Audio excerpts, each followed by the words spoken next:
Listen, and you will hear stories of beauty, strength, and inspiration. Let's talk Women Talk. Serena Tan is a mother of two and a successful group exercise instructor. But when she was younger, Serena battled with anorexia. It was not easy, but she came out of it stronger. Today, Serena shares with us her struggle and how she defeated it. Serena, can you take us back to the beginning and tell us a bit about how this all started? Basically, I've been quite a big kid from young, yeah. So people would just tease you like you're fat and all that. But it all kind of started once when I went to the UK to study. I think I was eating a lot of carbohydrates, and then it's cold. I'm always cold, so I'm eating, and then my weight just ballooned quite a fair bit. And then from then, I think I started to diet. Why do you want to start on a diet? You know, your clothes are not fitting, and then it's fat, and then you look in the mirror, it's like, you know, I think it got to a point where I decided to start, dieting and just cut down on my food. So if, like, for example, a normal breakfast would be eating bread or cereal, I would just reduce what I'm eating. And did that work? The cutting down on the food? Yeah, definitely.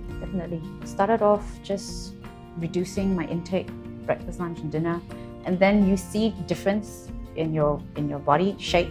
You lose weight.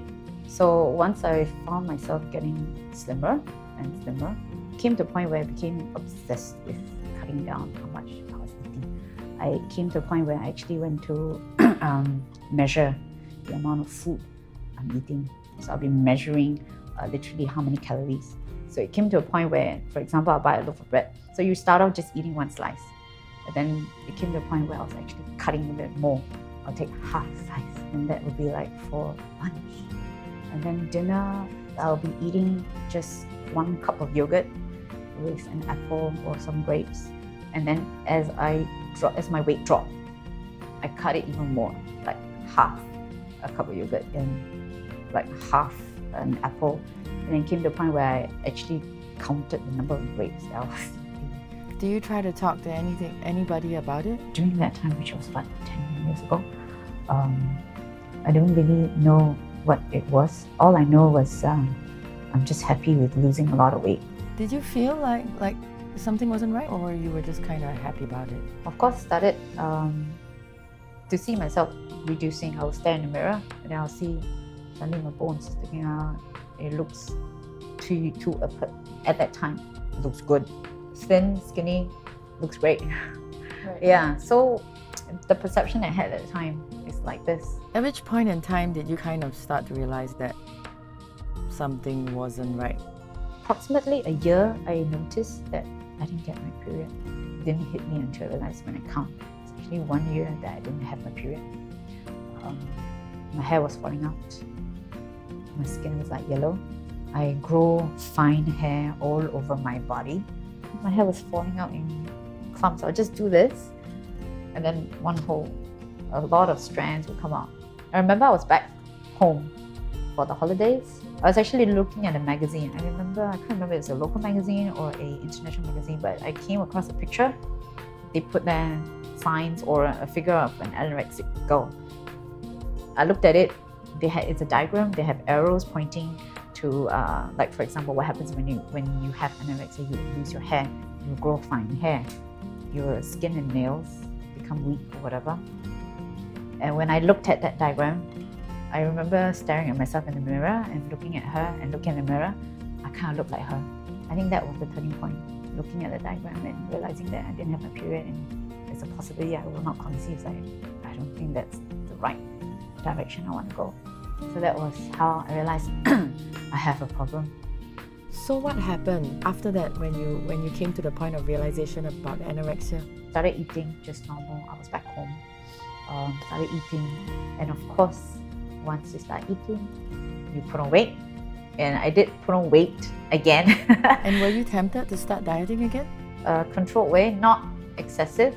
So I would just still cut down what I'm eating, but on top of that, I decided to start exercising, join the gym. Decided to pop in for a visit, and then I signed a membership because I figured you could run on the treadmill, and they offer group exercise classes, which was something that I was really, really keen on. What made you kind of want to start exercising really regularly and more frequently?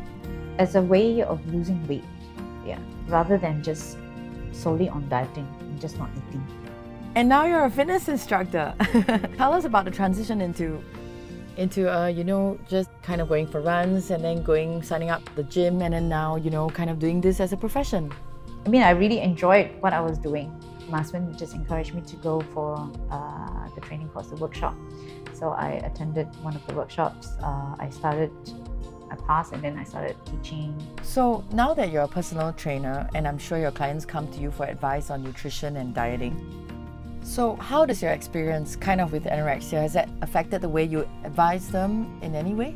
I won't put that much emphasis on food. So I always tell them, just be mindful of what you're eating. And also on top of that is always a combination diet together with exercise. Say for people or women out there, young girls out there who are in a similar situation where, they think they are fat, or no matter what anybody says, they think they are fat and all that, what would you say to them? I would tell them, look at the big picture in a way. Life is already very short as it is. Don't make it shorter by making yourself starve, and you only live once. You want to live happy. Yes. Be happy with how you look. If you're not happy, for example, you're big, you're fat or whatever, do something about it, but do it in the right manner. Don't go down the road where it's going to harm your body at the end of the day.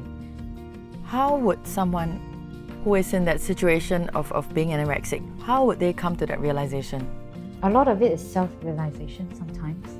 You must realize for yourself that something is not right. You can go on the internet, you can read up about it, and then if you find all the factors and it's similar to what you're experiencing now, then it's up to you to do something. You have to realize for yourself.